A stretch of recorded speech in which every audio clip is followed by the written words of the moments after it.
Let us see the meaning of alimony. What is the meaning of alimony, by the way?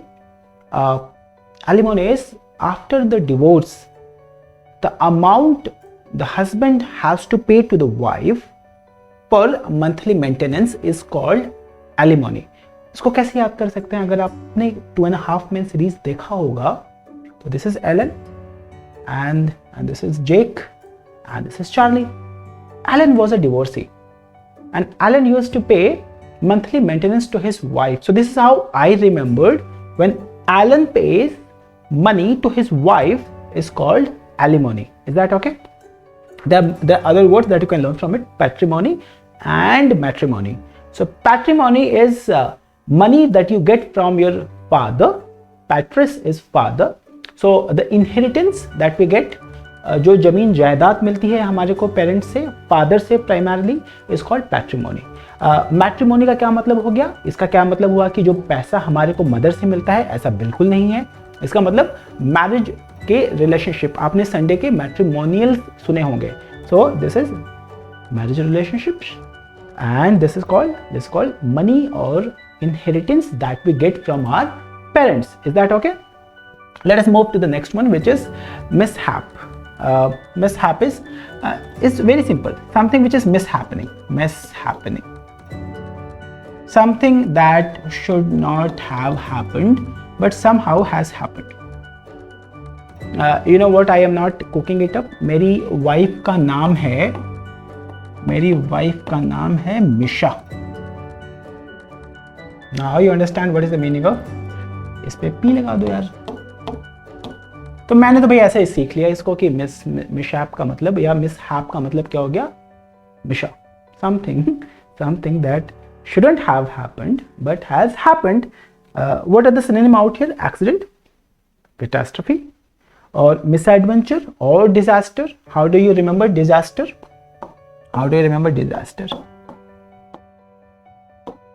इसको आप ऐसे याद कर सकते हो.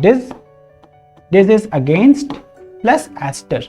What is the meaning of aster? That star shape. This is called aster. जब आपके सितारे आपके अगेंस्ट होते हैं तो क्या होता है? डिजास्टर होता है. Is that okay? I hope अब आप ये वर्ड दोबारा नहीं भूलेंगे. So how did we remember mishap?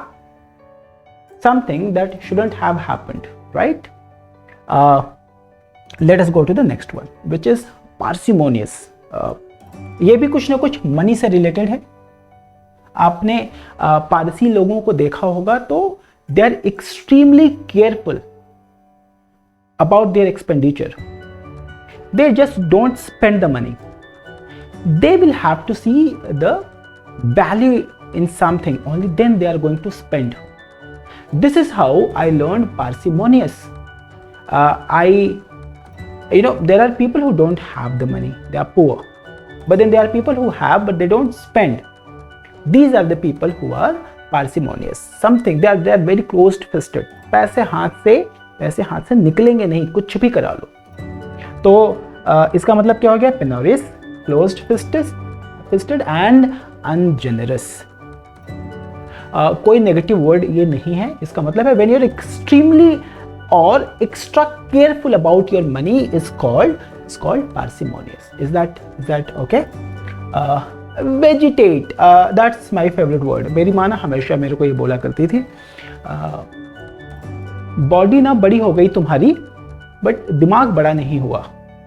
वो कहना क्या चाहती थी? That I am just vegetating. Vegetable पता है आपको वेजिटेबल क्या होता है? धीरे धीरे ग्रो होता है. बट वेजिटेबल का कोई दिमाग होता है क्या? नहीं.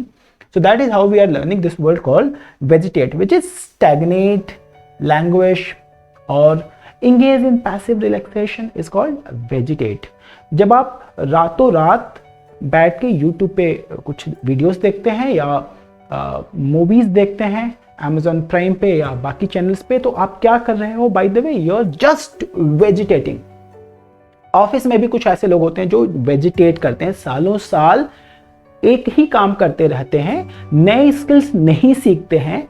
What is that they are doing? They are just vegetating in their jobs. The next word that I am taking is truculent. ये वाला ट्रक का एक्सीडेंट मैंने क्यों दिखाया है पता है? क्योंकि आप रात में ना एक्सप्रेसवेज पे या हाईवेज पे ट्रक से बच के चलते हो। क्यों बच के चलते हो? क्योंकि एक्सीडेंट हो सकता है रात में। वो तो बड़े ही मिस एडवेंचर वाले तरीके से व्हीकल चलाते हैं। ट्रकुलेंट का मतलब इसको ऐसे समझा जा सकता है कि somebody who is always willing to fight, somebody who is, now it can be persons around you as well। Delhi में आपने हमेशा सुना होगा वो स्टेटमेंट, तू जानता नहीं मैं कौन हूँ, तू जानता नहीं मेरा बाप कौन है। ट्रकुलेंट, you say something and they're willing to fight। So that is how I learned this word called truculent। कहाँ से सीखा मैंने? ट्रक से सीखा। So now you can learn the bellicose or pugnacious or very aggressive or belligerent।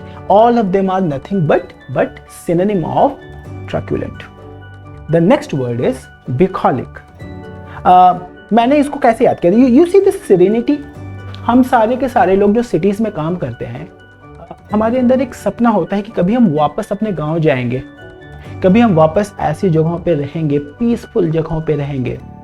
इसको याद करने का सिंपल सा तरीका है, this is called bullock, cow and love, like, bucolic. So कहाँ से सीखा? Rustic, rural, countryside, agrarian. Agrarian आपको पता है खेती से रिलेटेड। सो इसका मतलब क्या हो गया? बुकॉलिक। You and I, both of us, want to go back to those kind of places again। The next word that I am taking is idyllic।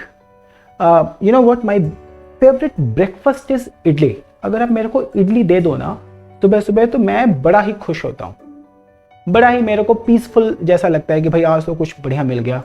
So this is where I have learned blissful, peaceful, picturesque. What is the meaning of picturesque? भाई जिसका picture background पे बड़ा अच्छा लगता हो, आप पहाड़ियों पे जाओ, वादियों में जाओ, that is something called picturesque.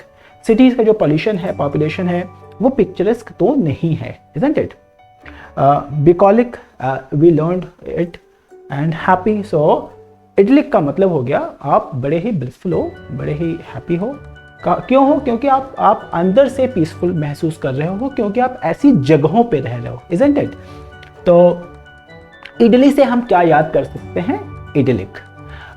Gullible, एक ऐसा आदमी जिसको गाली देने लायक हो, वो आदमी अपनी गलतियों से वो बार बार ना सीखे, इस आदमी को हम क्या बोलते हैं? गलिबल। गलिबल का मतलब क्या हो गया?